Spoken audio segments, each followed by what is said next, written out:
Volta aqui. Obrigado pelo convite aí, obrigado Paulo, obrigado.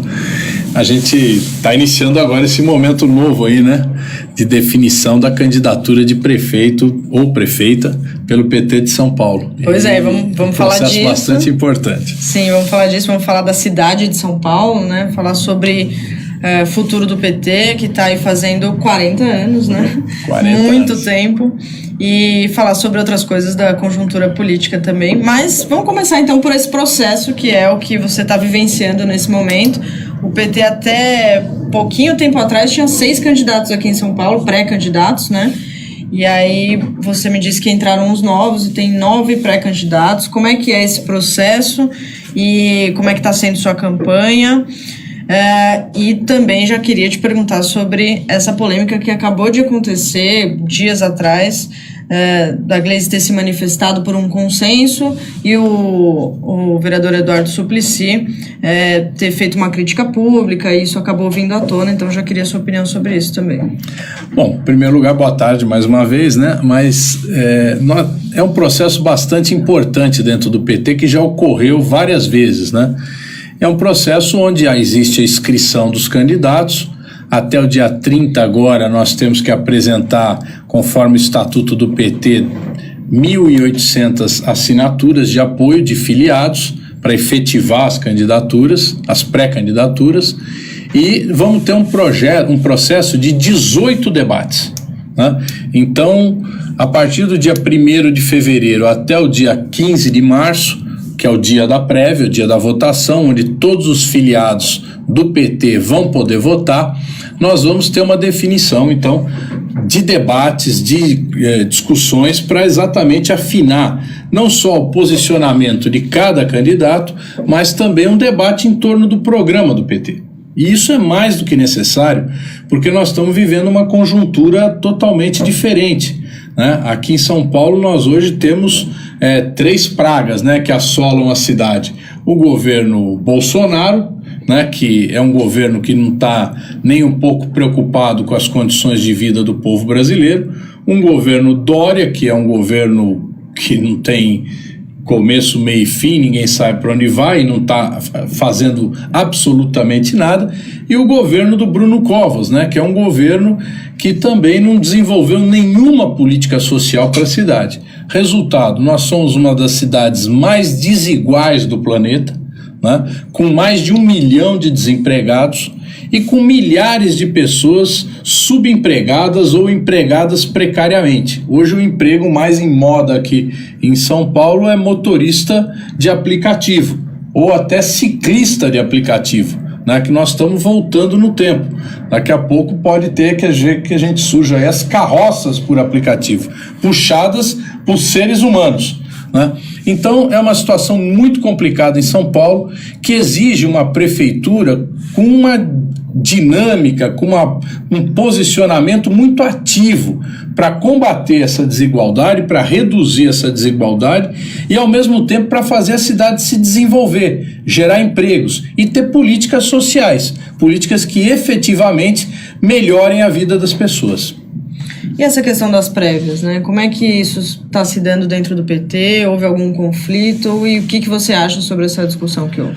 Olha, o PT prevê no seu estatuto, desde o início, lá desde os 40 anos em que foi fundado, uma solução para quando você tivesse mais de uma candidatura, que é o sistema de prévias, né?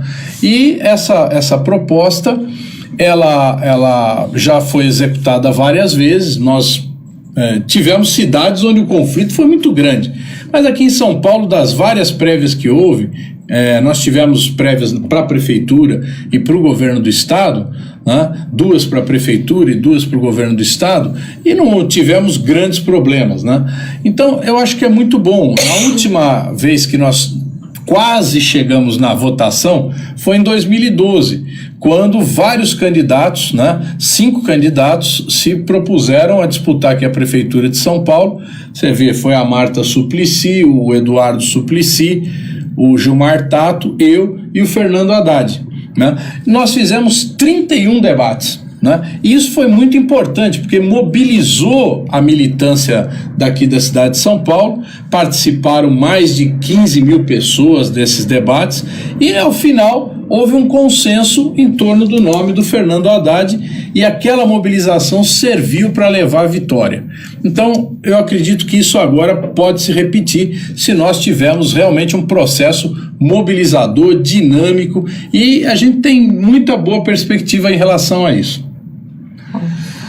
Zaratini, eu queria, seguindo a sua afirmação da desigualdade como sendo o eixo da campanha, basta a gente andar por São Paulo que a gente vê uma cidade cada vez mais desigual. As pessoas estão morando nas ruas estão virando residência, as pessoas estão se estabelecendo em praças públicas, coisa que não acontecia, em calçadas, que é todo sintoma assim, de empobrecimento, da miséria que é avassaladora que está no país inteiro e que está também em São Paulo. Eu queria saber quais são as ideias que você tem, que você vai apresentar nos debates, e enfim, lá na frente, se você for escolhido candidato, que ideias que a gente tem, que o Partido dos Trabalhadores pode trazer para enfrentar esse problema, que é um problema assim sério. Eu acho que São Paulo nunca viveu uma situação tão difícil como está vivendo hoje. Exatamente. Paulo, hoje aqui a cidade de São Paulo é a cidade que concentra o maior número de bilionários do Brasil e talvez da América Latina, né? É necessário que a gente tenha arrecade uma parte dessa renda desses bilionários e traga para aplicação em políticas públicas. Então você vê, nós temos impostos aqui, como o ISS, né, o Imposto sobre Serviços, nós temos o IPTU, né, nós temos o Imposto de Transmissão de Bens Intervivos, que é quando você vende uma casa, um apartamento, o comprador tem que pagar esse imposto para passar para o nome dele. E são impostos em que há muito tempo não se discute uma atualização desses impostos. E nós precisamos fazer com que esses impostos recaiam de forma mais forte sobre os muito ricos. E eu não estou falando aqui da classe média, não, eu estou falando dos bilionários, né? Você tem grandes redes de supermercado em São Paulo que esmagam o pequeno comércio. Você tem grandes redes de farmácias. Não sei se vocês já repararam, você anda pela cidade, é uma farmácia atrás da outra, mas são três redes de farmácia, né? Você tem esses novos aplicativos que ganham muito dinheiro, né? Então você tem o capital imobiliário, né? As grandes construtoras que faturam bilhões aqui na nossa cidade. São Paulo é o mercado imobiliário mais importante do país, e essas empresas, elas investem muito, mas ganham muito mais. Então é necessário que a gente faça uma arrecadação tributária muito mais forte do que o que nós estamos fazendo até agora. E esse excedente de arrecadação tem que ser dirigido para políticas públicas. Particularmente a política que eu acho que é a mais deficitária, que é a questão da saúde e a habitação, que é onde você citou o caso das pessoas que estão morando na rua, né? Mas não é só as pessoas que moram na rua, tem as pessoas que moram precariamente em favelas. Nós estamos vendo aí o avanço da cidade nas áreas de mananciais, né? Nós tivemos uma seca aqui em São Paulo, há 4 anos atrás, que vai voltar a se repetir se nada for feito, né? O ex-governador Geraldo Alckmin construiu uns canais, aí, umas adutoras, mas a seca pode voltar a qualquer momento se não for adotada uma política em relação a isso. E a mobilidade, deputado? É um problema constante na cidade de São Paulo, né? Sempre um tema que está em todos os debates, em todas as eleições. O governo do Fernando Haddad mirou bastante nos corredores de ônibus, trouxe ciclovias que hoje não estão mais tão em uso assim, mas ele olhou para o coletivo. Como é que você enxerga a mobilidade da cidade de São Paulo e como você vê que é o principal, a primeira coisa a ser feita? Olha, o IPEA, que é um órgão do governo federal, Instituto de Pesquisas Econômicas e Aplicadas, acabou de fazer um estudo não só sobre mobilidade, mas sobre acessibilidade, né? Como é que as pessoas têm acesso aos empregos, como que as pessoas têm acesso aos postos de saúde, aos hospitais, às escolas. E essa questão da acessibilidade em São Paulo é o lugar mais crítico. As pessoas mais pobres são aquelas que têm as maiores dificuldades de acessar um emprego. Não estou falando de conseguir um emprego, estou falando de chegar perto de um lugar onde tem um emprego.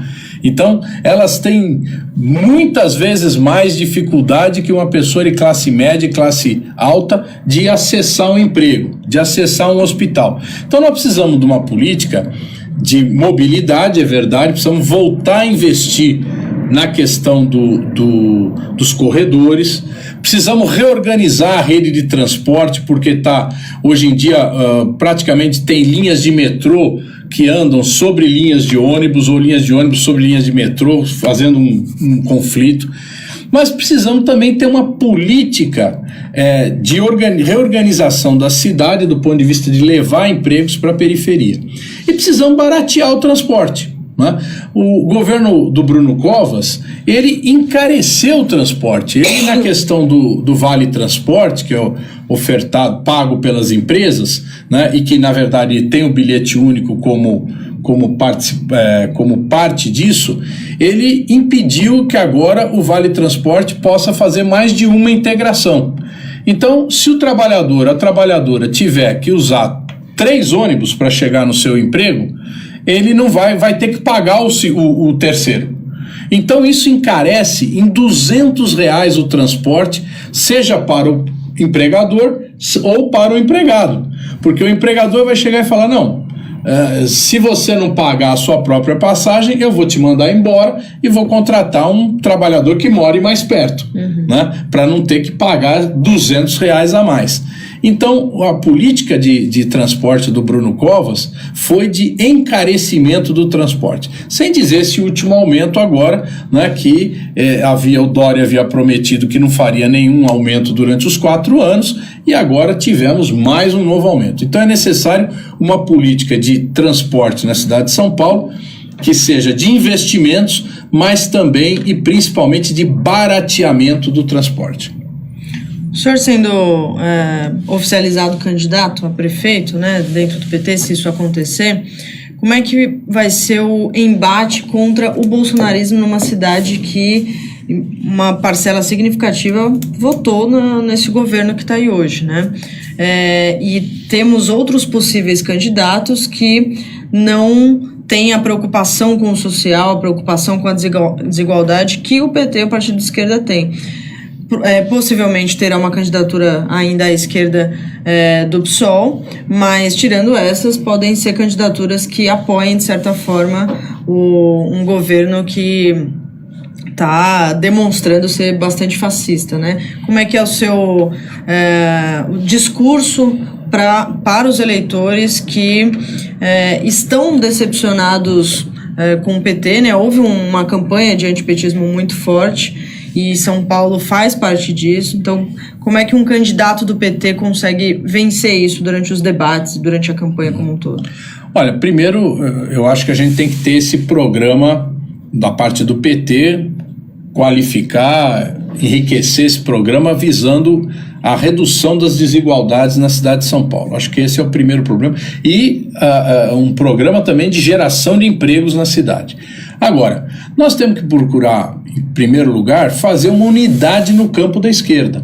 Não é possível que os 5 partidos de oposição, os principais partidos de oposição, PT, PCdoB, PSOL, PSB e PDT, cada um saia com um candidato, né? Nós precisamos ter um processo de discussão no campo da esquerda, em primeiro lugar, avançando num programa mínimo ou num programa único, né? E que estabeleça em torno desse programa qual seria o melhor candidato. Então eu acho que mesmo se eu for escolhido do PT, pela militância do PT, eu quero colocar em discussão isso, certo? Eu acho que nós temos que abrir essa discussão. O PT não pode ter medo de conversar com outros partidos, inclusive discutindo a candidatura, certo? Então nós temos que estabelecer isso, certo? Mas com base num programa.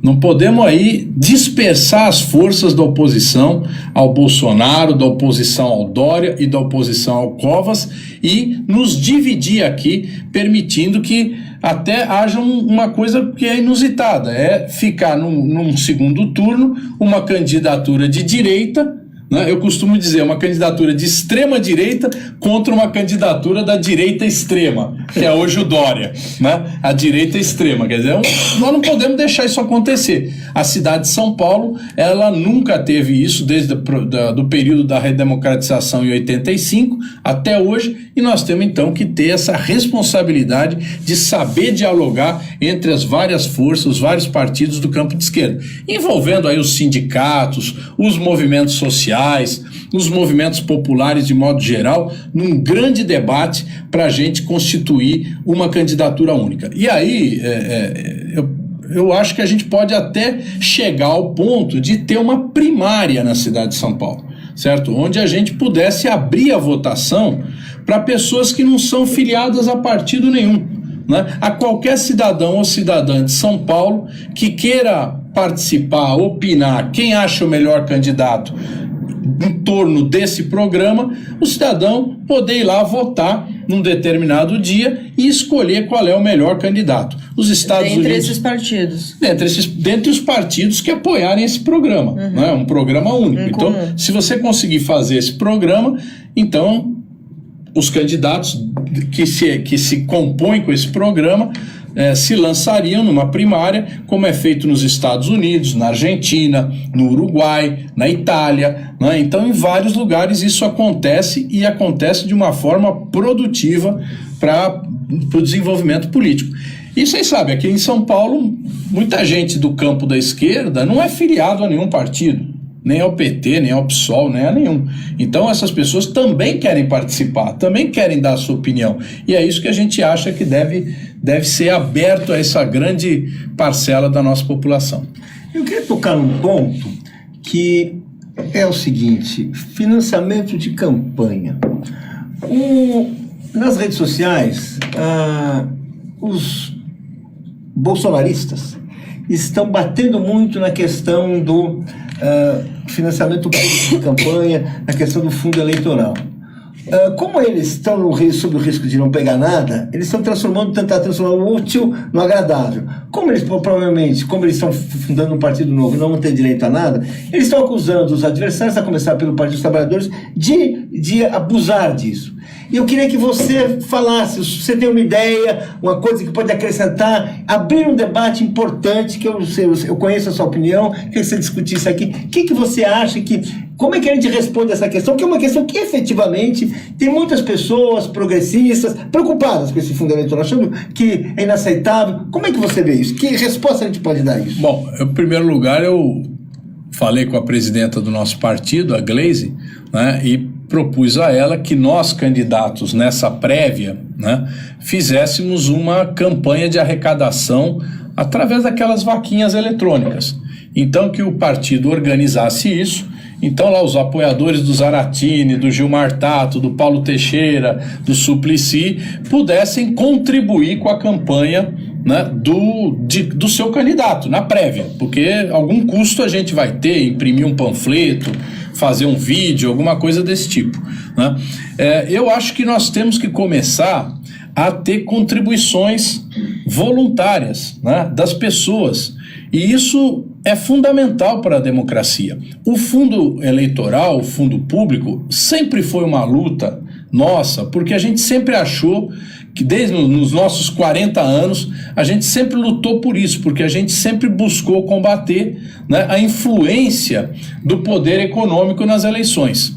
E é fundamental, então, que a gente tenha o fundo público, mas que também a gente tenha a arrecadação das pessoas que acreditam nas ideias do partido.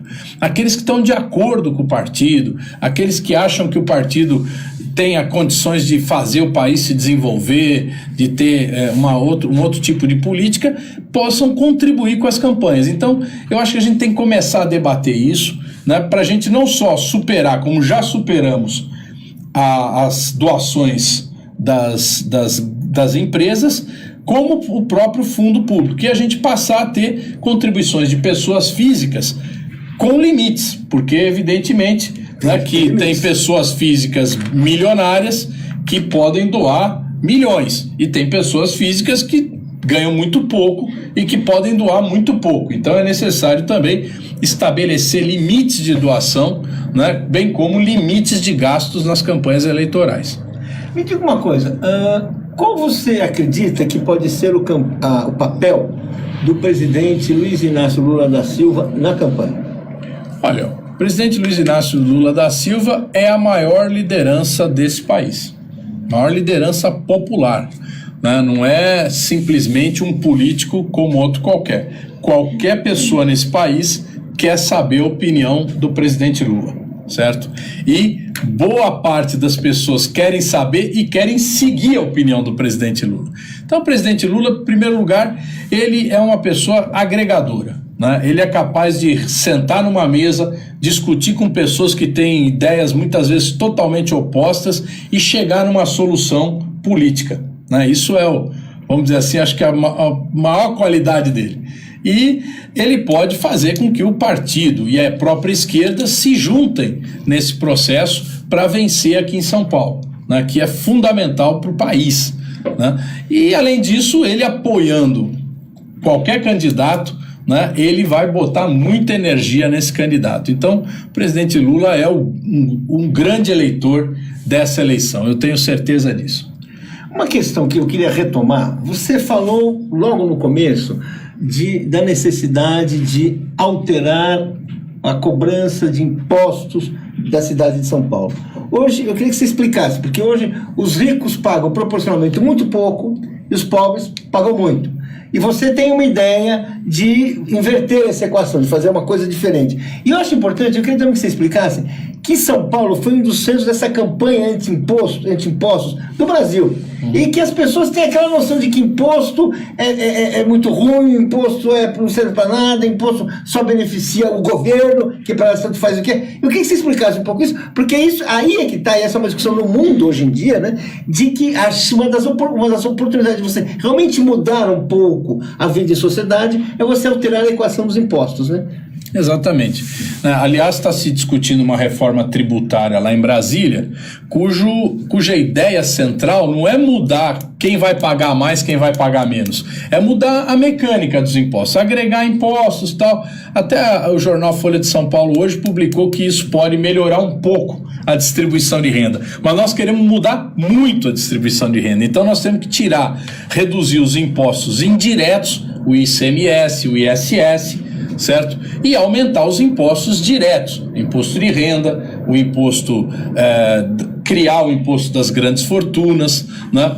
Então, isso é uma mudança mais forte no que a gente quer fazer. Mas aqui em São Paulo, pra você ter uma ideia, Paulo, teve agora, o ano passado, uma CPI na Câmara Municipal que tratou da questão dos bancos, da arrecadação do ISS dos bancos e financeiras. Essa CPI, ela descobriu que os bancos Itaú, Bradesco, né, Safra, eles operavam sistemas de leasing, de cartões de crédito, em cidades vizinhas a São Paulo, onde a alíquota de ISS era mais baixa que em São Paulo. Então, o que aconteceu? O consumidor de São Paulo vai fazer uma compra com cartão de crédito, o ISS, não do produto que você está comprando, mas o ISS da taxa do cartão de crédito era arrecadado em outra cidade. Prejudicando, portanto, as finanças de São Paulo. Prejudicando as finanças de São Paulo. Essa CPI conseguiu trazer de volta para São Paulo 3,5 bilhões de reais. Só de multas.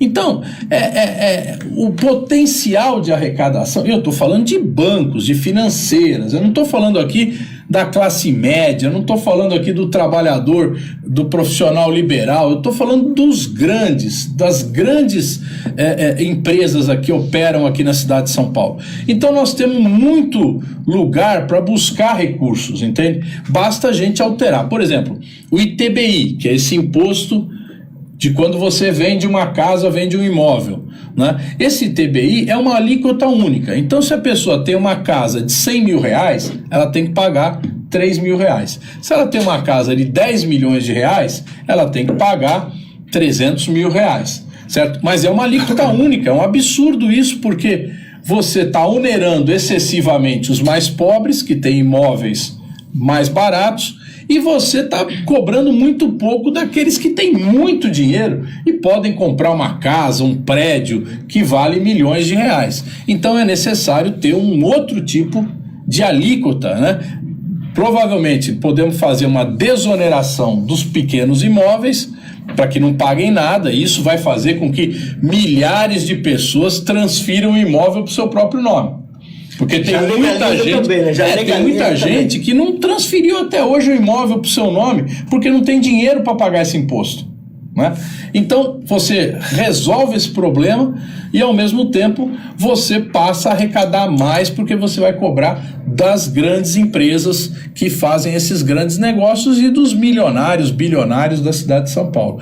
Então eu estou dando um exemplo daquilo que a gente pode fazer, né? Na área do comércio, como eu disse, são grandes empresas que operam, grandes redes de supermercado que tem que ter uma incidência de IPTU, uma incidência de ISS diferenciada, né? O pequeno comerciante não pode pagar a mesma alíquota de comércio, de IPTU, que o grande empresário, que a grande empresa faz. Então você precisa distinguir isso. E é aí que a gente acha que dá para aumentar a arrecadação da cidade e investir na área social para aqueles que mais precisam. Deixa eu trazer uns comentários aqui. O Marcelo diz: deputado, boa tarde. Se for o candidato, tenho meu voto. O Wilton Santos diz: concordo com a realização de prévias no PT. A Clarice diz: estava querendo muito ouvir o deputado. Roberto Aquino diz: o 247 vai chamar os outros 8 pré-candidatos do PT. Aliás, queria que você trouxesse o nome de todos aqui, porque acho que tem 3 que são novos, a gente não sabe. E o João Carlos diz aqui: Zara, pede ao Lula para fazer no mínimo 3 vídeos curtos por dia para se comunicar com o povo. E hoje eu estava recebendo uma mensagem de um policial militar falando como o WhatsApp é forte e como ele é instantâneo e como seria importante o Lula passar mensagens por WhatsApp para falar com o povo, para falar com grupos específicos, né? Ele falou que o Bolsonaro fazia muito isso na campanha, falar com os policiais do estado tal, da cidade tal, e isso chegava com um poder absurdo. Mas fala o nome de todos os pré-candidatos. Vou falar aqui o nome dos pré-candidatos, né? Então a gente tem aí o Gilmar Tato, que foi secretário de transporte aqui da cidade de São Paulo, no governo do Haddad. Eu fui no governo da Marta, né? Quando nós fizemos o bilhete único aqui na cidade de São Paulo. Não, só o bilhete único. Na verdade, foi um projeto... A política mais revolucionária que São Paulo tem. Nós conseguimos mudar muita coisa. Nós fizemos um projeto, eu era vereador em 1995, aprovei na Câmara, o Paulo Maluf vetou. Né? Aí quando a Marta ganhou, ela me convidou para ser secretário. Ela falou: agora você tem uma tarefa, você tem que fazer o bilhete único. Acontecer, né? E nós enfrentamos toda aquela desorganização, pirueiro, empresário de ônibus e tal, e conseguimos botar o bilhete único para funcionar em São Paulo. E é fantástico. É uma mudança histórica na cidade. Histórica, porque... Assim, nossa, eu ando de ônibus hoje em dia. As pessoas que têm bilhete estão lá entrando de ônibus, todo mundo que não tem que ter o cartãozinho. Não, e quando você vai para outra cidade e pega ônibus, você vê a dificuldade que é o trabalhador pegar moeda todos os dias para pagar. Não, e também, não é só isso, quer dizer, cada vez que o cara desce de um, pega o outro, tem que pagar de outro. Sim, a gente tem esse subsídio é importantíssimo. O governo do estado fez um tal de bom aí. Se você andar nas outras cidades aqui vizinhas, você vê o tal de bom. Mas o bom, cada vez que você desce, sobe, você tem que pagar. O bom fica ruim. O bom fica ruim. O bom não é bom. O que é bom dura pouco. Mas voltando, então tá o Gilmar Tato, o Padilha, né, que foi ministro da Saúde, né? Temos o Suplicy, que é o nosso vereador hoje aqui em São Paulo, mas senador muitos anos, né? Nós temos o Nabil Bonduque, que foi vereador em São Paulo, é um grande urbanista, e o Paulo Teixeira, deputado federal, junto comigo lá, junto com o Padilha, que é um companheiro também histórico aqui nas lutas do PT na cidade de São Paulo. Temos também 3 novos candidatos que apareceram nessa semana, né, que é a Kika, do Movimento Negro, do PT, do setorial de combate ao racismo, o Renato, que milita na área cultural, na Zona Norte, também do setorial de combate ao racismo, e a Zazá, que é uma militante aqui do Diretório Zonal do Centro de São Paulo. Então, são um total aí de 9 candidatos, né? Mas ainda tem essa peneira aí, que é conseguir as 1.805 assinaturas até o dia 30, para a gente poder, de fato, homologar essas candidaturas. candidaturas. Você falou 3 nomes, esses 3 últimos que são de militantes mais desconhecidos do público, por não terem sido parlamentares, natural, e que são representantes da periferia, movimento negro, né? Eu queria te perguntar sobre a diversidade dentro do PT, né? O que vocês têm feito para incentivar, estimular candidaturas que saiam do comum que a gente sempre vê, de homens brancos, héteros, e o PT, por exemplo, tem um estímulo de candidaturas à vereança e outros cargos legislativos que tenta trazer mais juventude, que tenta trazer a comunidade LGBT, mas a gente vê ainda que há uma dificuldade dessa penetração, né? Como é que você enxerga isso e se isso tem mudado internamente? Olha, primeiro que o PT é o partido que mais incentiva a diversidade, até mesmo no seu estatuto, né? A gente prevê que 50% dos cargos de direção tem que ser de mulheres, né? Tem uma cota de 15% de jovens até 29 anos e, de acordo com o Estado, também tem uma composição do ponto de vista racial. Então, o partido é um partido diverso, né? É só você ir hoje numa reunião de direção do PT que você vê lá um monte de gente, né, que não era conhecida, que agora vem para a direção exatamente porque representa esses setores, né? Então, nós estamos fazendo isso dentro do PT. E uma preocupação muito grande dentro do PT com candidaturas jovens e com candidaturas de mulheres, né? Nós precisamos aumentar a nossa representação parlamentar com jovens e com mulheres. Então, o PT não só vai cumprir com tranquilidade aquela cota de 30% de candidatas mulheres, né, como também nós vamos investir do fundo eleitoral os 30% com mulheres. E não vai ser laranja, não, que nós não somos laranjal, certo? Vai ter candidatas de fato no partido. E vamos buscar a juventude, né? Porque é fundamental que a juventude participe das eleições, né? Que ela participe exatamente para fazer esse processo de renovação política. Não existe a política sem renovação, né? E o PT tem condições de fazer isso. Nós temos um movimento de jovens muito importante, né? Muito forte, maior que qualquer outro partido, portanto nós temos condições de ter muitos candidatos jovens aqui, e a direção, tanto a nossa municipal de São Paulo como a direção nacional e estadual, estão preocupados com essa política, né? Eu queria fazer uma observação, uma pergunta para você, porque é o seguinte: a grande novidade que o PT trouxe na política brasileira foi uma representação eficaz dos brasileiros pobres. Quer dizer, a força do Partido dos Trabalhadores entre aqueles mais necessitados, os menos atendidos, sempre foi a sua característica, sempre foi a sua grande diferença, né? Quer dizer, você conseguir organizar e dar expressão. Isso continua sendo a grande força do PT?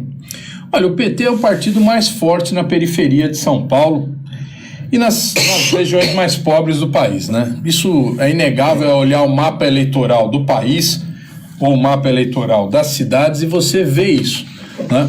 Evidentemente que isso é uma coisa, né? Nós temos essa força. Agora nós temos que exatamente buscar traduzir essa força eleitoral em representação política, né? Em representação parlamentar. Então o partido sempre busca trazer quadros políticos, lideranças políticas para disputar as eleições, né? E isso é um esforço que a gente sempre faz, né? E isso resulta em pessoas que exatamente vieram desses locais, pessoas que representam setores mais humildes do povo e que estão nas nossas representações parlamentares. Então nós vamos continuar buscando isso, né? É da nossa natureza, é do nosso povo, né? Nós nascemos aí, militamos aí e tenho certeza vamos ter sempre deputados, vereadores e prefeitos que têm essa origem. Diga, vou perguntar, você entre os candidatos, entre os pré-candidatos, você é o que mais teve votos na cidade de São Paulo nas últimas eleições. 68 mil votos, se eu não me engano. A que você atribui a isso? Bom, primeiro que a gente está há bastante tempo aí na estrada, né? Segundo que a gente teve uma militância, eu fui vereador aqui na cidade de São Paulo, né? Depois fui deputado estadual, com a maior parte da minha votação aqui na capital, praticamente fui eleito pela capital quando eu fui deputado estadual. Você foi vereador por quantos mandatos? Não, eu fui, na verdade, eu era suplente e assumi, né? Tá. Mas fui eleito aqui. Tá. E depois, deputado federal, eu estou no 4º mandato, né? E todas as eleições eu tive metade dos meus votos aqui na capital. Então, a gente tem fui secretário de transporte, depois fui secretário das subprefeituras. Então, a gente tem uma militância na cidade, né? Uma atuação concentrada aqui na cidade. Lógico que a gente tem muito apoio no interior, em muitas cidades do interior, mas o fundamental da nossa militância é aqui na capital, né? A gente tem um bom conhecimento da cidade, né? E um relacionamento que também é importante para a gente poder não só disputar as eleições, como também entender, né, quais são as dificuldades do povo de São Paulo. Queria voltar um pouquinho nessa sua ideia de unir a esquerda num projeto comum. Me lembrou uma declaração recente do Marcelo Freixo aqui para a TV 247, que disse que no Rio de Janeiro, se os partidos de esquerda, cada um tiver um candidato, vai ser uma irresponsabilidade. Então você demonstrou uma intenção similar aqui em São Paulo, né, que deveria se unir não só para combater um governo fascista, nada disso, mas além disso, ter um governo que se preocupa mais com a desigualdade e mais com a população mais pobre, né? Como é que você acha que isso é possível? Porque não está parecendo que todos esses partidos que você mencionou como possíveis aliados na esquerda se sentariam para conversar sobre um projeto comum. Eu, sinceramente, estou imaginando cada um queira um candidato. Então, por que você acha que isso seria possível esse ano? Você acha que tem um elemento que poderia fazer isso mudar? Olha, nós precisamos levar à prática aquilo que a gente fala, né? Todo mundo analisa, nesses 5 partidos, que esse governo Bolsonaro é um governo, no mínimo, o menor adjetivo é extrema-direita. Uns falam fascista, outros falam nazista, pró-fascista, pró-nazista, mas é um governo autoritário, é um governo que quer avançar na restrição das liberdades, quer diminuir as liberdades de organização, de manifestação, né? É um governo que quer extrair mais do povo brasileiro, quer dizer, quer explorar mais o povo brasileiro, quer entregar mais as nossas riquezas, principalmente para os Estados Unidos, para as multinacionais, para o capital financeiro. É um governo que quer tirar ainda mais do povo brasileiro e que não tem nenhum cuidado com o meio ambiente, que não tem nenhum cuidado com a preservação do nosso patrimônio intelectual, do nosso patrimônio ambiental, absolutamente nada. Então, se nós precisamos derrotar esse governo, nós temos que ter uma consequência para isso. Qual é a consequência? Nas eleições de 2020, que são uma grande antessala de 2022, nós temos que estar unidos. Então, não adianta falar, não, o governo é isso. Aí eu, não, mas eu quero ter meu candidato. Eu não vou abrir mão de ter candidato. Então, quer dizer, nós não estamos sendo consequentes com aquilo que a gente fala. Eu acho que a esquerda brasileira tem que ter essa consequência. Parar para pensar e falar, bom, vem cá, nós não estamos mais no período antes de Bolsonaro, antes do golpe, melhor dizendo, contra a Dilma, onde todo mundo podia disputar uma eleição, você podia ganhar, podia perder, o mundo continuava. Agora não, nós temos que parar o carro desse governo Bolsonaro. Esse governo, cada dia que ele sobrevive, é um dia pior para o povo brasileiro. É um dia que ele entrega alguma coisa a mais. Agora anunciaram, o BNDES vai vender ações da Petrobras, vão entregar os Correios, estão desmontando o INSS. Pô, cada dia a gente está perdendo mais alguma coisa. Portanto, se nós pudéssemos acabar com esse governo hoje, seria muito bom para o povo brasileiro.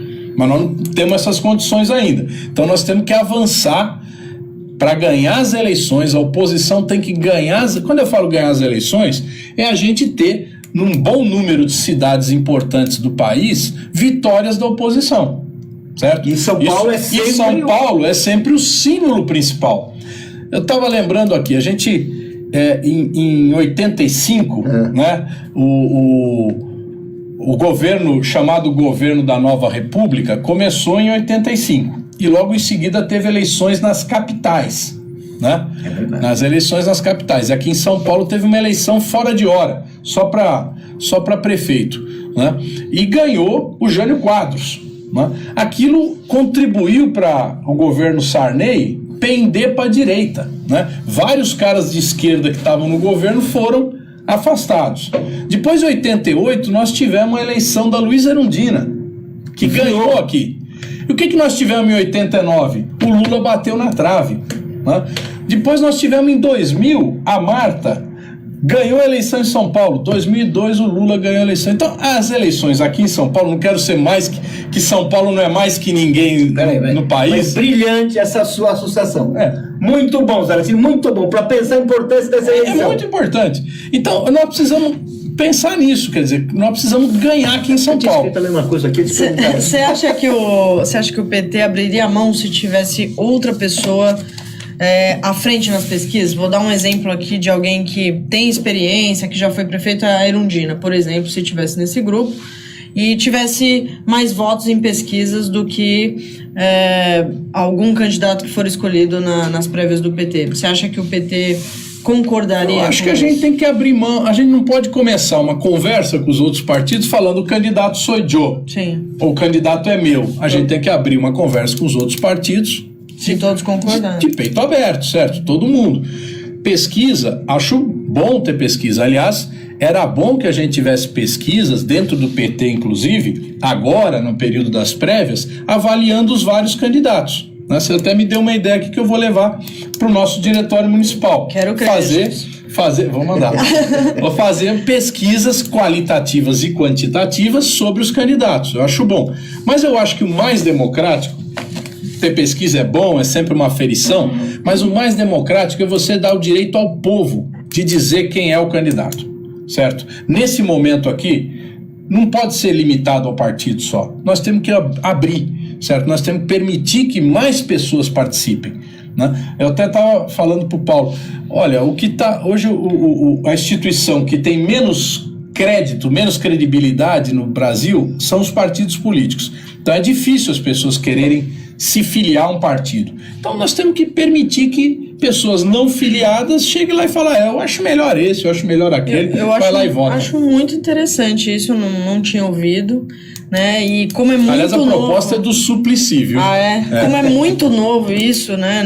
Nunca fizemos aqui, talvez haja uma resistência no começo, né? Mas eu acho que é bem interessante, né? Muita gente se envolve muito com política sem ser filiado e se interessaria em fazer uma escolha prévia, né? E você sabe que é interessante, porque quando eu falo essa ideia dentro do PT, muita gente fala, e se a gente perder, nós vamos deixar o outro ser candidato? E quando eu falo fora do PT, o cara fala, vocês do PT falam isso porque vocês vão ganhar. Então, quer dizer, quem está dentro do PT está inseguro e tem dúvida. E quem está fora fala, não, o PT vai ganhar. Então, eu queria seguir nessa ideia. O problema é esse, que nós nunca tentamos fazer isso. Lá em Porto Alegre está se discutindo isso. Está se discutindo essa questão da primária, né? E em vários países isso está avançando. Então eu acho que é uma coisa que a gente poderia explorar mais aqui essa ideia. Eu queria avançar nisso e fazer uma pergunta assim, com sinceridade. Porque essa ideia implica na política, que é um projeto de poder, mas implica inclusive numa disposição de sacrifício.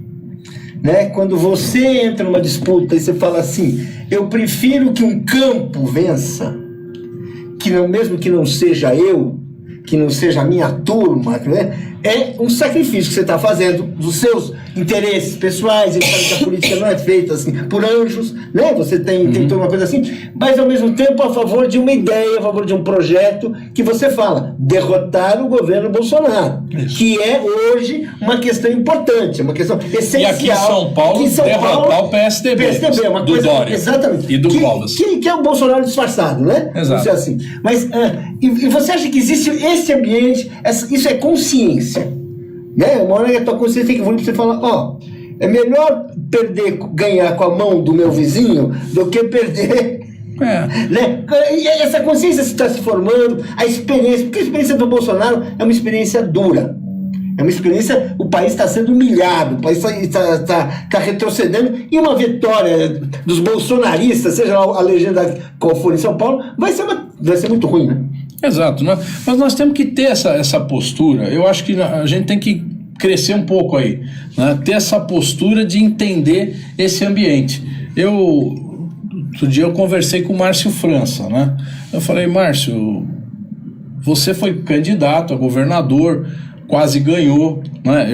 Eu tenho uma avaliação que ele só não ganhou porque ele não se posicionou firmemente a favor das ideias do próprio partido dele, do Partido Socialista. Ele escondeu o partido dele. Né? Escondeu um pouco o partido, atacou o PT, perdeu voto aqui nesse lado, mas você tem o objetivo de ser governador. Agora, para ser governador em São Paulo, tem que ter uma prefeitura na capital e nas principais cidades grandes que apoiem essa candidatura, porque senão você tem muita dificuldade de ganhar no interiorzão do estado, onde o PSDB e a velha política do PSDB é muito hegemônica, é muito forte, eles têm poder econômico, dominam a máquina do estado, então nós precisamos contrapor com isso a força na capital e nas grandes cidades, né? Então, estou tentando convencer o Márcio França disso, quer dizer, é necessário entender isso. O PSOL, eu acho que tem um entendimento maior sobre essa questão, né? Tenho conversado bastante com o Juliano, que é o presidente do PSOL, com o Guilherme Boulos, eles também enxergam isso, né? E o próprio Freixo, que você citou aqui,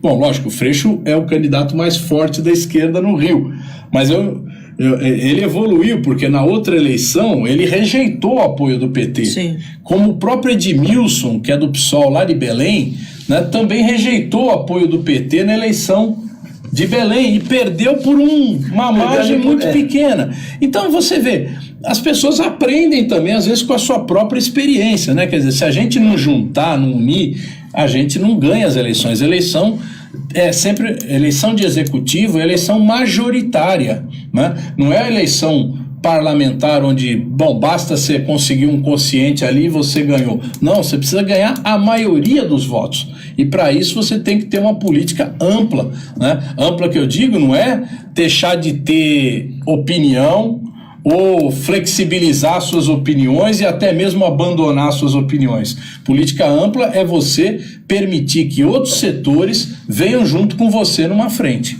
Eu queria que você reconstituísse a eleição vitoriosa do ano 2000 em São Paulo, que a Marta se tornou prefeita, e a importância dessa vitória em 2000 para a vitória em 2002, que é uma sensação que você fez assim, mas quem se lembra, quem viveu aquilo, percebe como, assim, você ter tido uma vitória na maior cidade brasileira, você quebrou um preconceito, uma marca de São Paulo, cidade conservadora, e aquilo, como aquilo impulsionou a vitória do Lula em 2002. Não é verdade? Foi uma coisa... Não, exatamente. Ali em 2000, primeiro vamos recapitular, em 98, o Mário Covas disputou com o Maluf o segundo turno, né? O PT ficou fora do segundo turno no governo do estado, mas tanto a Marta, que tinha disputado aquela eleição, como o próprio Lula, que tinha disputado para presidente, indicaram voto no Mário Covas. Não houve uma posição oficial do PT, que eu me lembro, acho que não, mas não houve. De todo jeito apoiaram. No segundo turno da eleição da capital, em 2000, o Mário Covas, certo, apoiou a Marta contra o Maluf.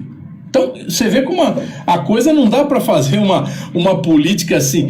É bem dizer que aquele PSDB do Mário Covas é completamente, radicalmente diferente do PSDB do João Dória, né? É outro papo, né? Não vamos... É outro partido. Hoje em dia é outro partido, né? Também não acho que eles eram super progressistas, mas é bem diferente do que é hoje. Então, você vê, ali, e o governo da Marta foi um governo que tinha marca política. O governo da Marta, que era um governo do PT, nós falamos, não, nós vamos fazer uma política para atender as pessoas que mais precisam. Criamos as frentes de trabalho, o programa de renda mínima, o bilhete único, os CELS. Foi um processo muito grande de mobilização da cidade, né? E isso deu energia para a candidatura do Lula. O Lula ganhou aqui na capital. Ganhou? Ganhou na capital em 2002. Entende? Então, a gente sabe que é difícil. Nas outras eleições não ganhou.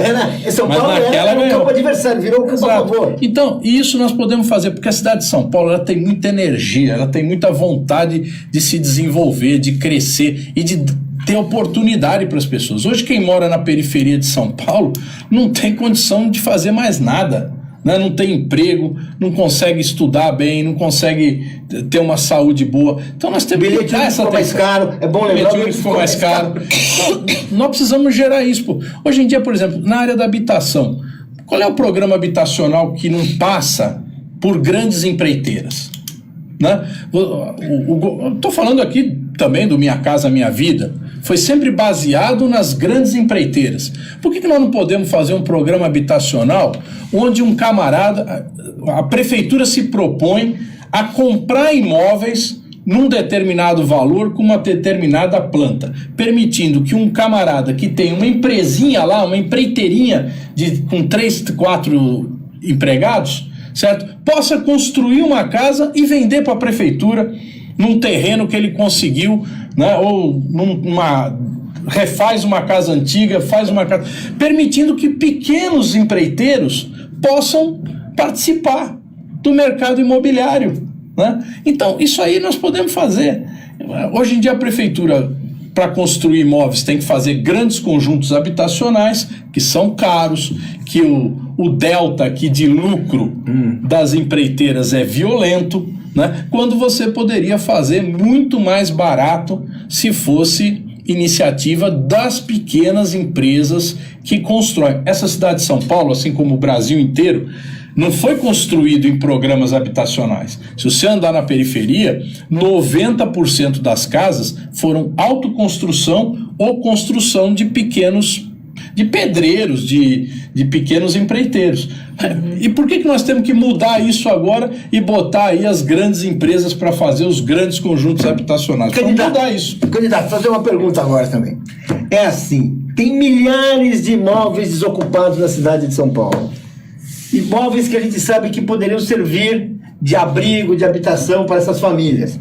E, em geral, quando os imóveis são ocupados, a gente tem os vários exemplos, né? Tem liderança, você tem imóveis, eles se transformam em residências seguras, habitáveis, mas justamente para proteger o espaço da especulação imobiliária, eles ficam impedidos, tem que ser invadidos, você cria uma situação policial, você cria um pretexto para desocupar as pessoas. Eu pergunto, é possível mudar isso? É possível ter uma outra atitude com relação a esses imóveis? Olha, eu fiz um projeto de lei, está registrado, certo? Que é um projeto de lei que cria uma nova modalidade no Minha Casa Minha Vida, chamado aluguel social. Então, qual é a proposta que tem nesse projeto? Que o governo federal, governos estaduais e governos municipais se juntem, criando um fundo para comprar imóveis que estejam vazios, certo? Então, eu compro aquele imóvel, certo? E alugo aquele imóvel por um preço menor do que o aluguel praticado. Então, eu vou passar a fazer uma pressão para baixar o aluguel, certo? E a pessoa que alugar, certo? Se ela ficar durante 10 anos morando naquele imóvel e pagando o aluguel razoavelmente em dia, quer dizer, não tem uma inadimplência, ela, ao final de 10 anos, torna-se proprietária do imóvel, como se fosse um leasing de automóvel. Né? Às vezes tem esse programa aí no automóvel, você não compra um automóvel, você faz o leasing, se você terminou de pagar, você paga mais uma graninha lá e fica com o automóvel. A mesma coisa nós podemos fazer com os imóveis. Hoje em dia aqui em São Paulo tem um negócio chamado Bolsa Aluguel, que é exatamente o contrário. A prefeitura dá para uma pessoa que perdeu a casa, uma pessoa que está esperando um programa habitacional, tal, ela dá para a pessoa R$400. Aí essa pessoa vai procurar um imóvel para alugar. Aí o cara chega e fala, o dono do imóvel fala, mas você tem bolsa aluguel? A pessoa fala, tenho. Ele já sabe que a pessoa tem R$400. Então ele fala, então o imóvel vai ser 800. Então você provoca uma pressão altista no aluguel. Tá. E se a gente comprar o imóvel e alugar por um preço barato, nós vamos fazer uma pressão para baratear, né? Então é possível fazer esse programa, certo? É uma coisa que eu acho que tem viabilidade. Eu já discuti com alguns movimentos de moradia isso, porque é isso, quer dizer, você tem milhares de imóveis fechados em São Paulo, certo? Que estão praticamente abandonados, se deteriorando, né? Então nós precisamos ter uma mudança. E muitas vezes imóveis na região central. Muitos na região central. Que na região central é onde você demanda menos transporte, menos infraestrutura de água, de energia. Então é muito mais importante para caminho para o emprego. A pessoa que está na região central, ela está perto do emprego. Ela está perto do emprego. Então é uma proposta que também a gente quer ver se é possível implementar aqui na cidade de São Paulo. Muito interessante. Vamos ver se essa ideia das prévias segue adiante, né? Não, mas vamos trazer os outros primárias, candidatos também. Prévias e primárias. As primárias. As primárias. Começar a discutir a frente única. Que as prévias são as do PT. É disso que eu estou falando, a frente única. Legal. Obrigada, Zaratini. Obrigado pela sua presença aqui de novo. Obrigada, Paulo. Todo mundo que assistiu também. Obrigado. A gente tem uma entrevista agora. A gente tem uma entrevista com o presidente da UBS, que vai falar sobre esse escândalo no Enem. Boa, então fiquem aí. Obrigada, gente. Obrigado. Tchau, tchau.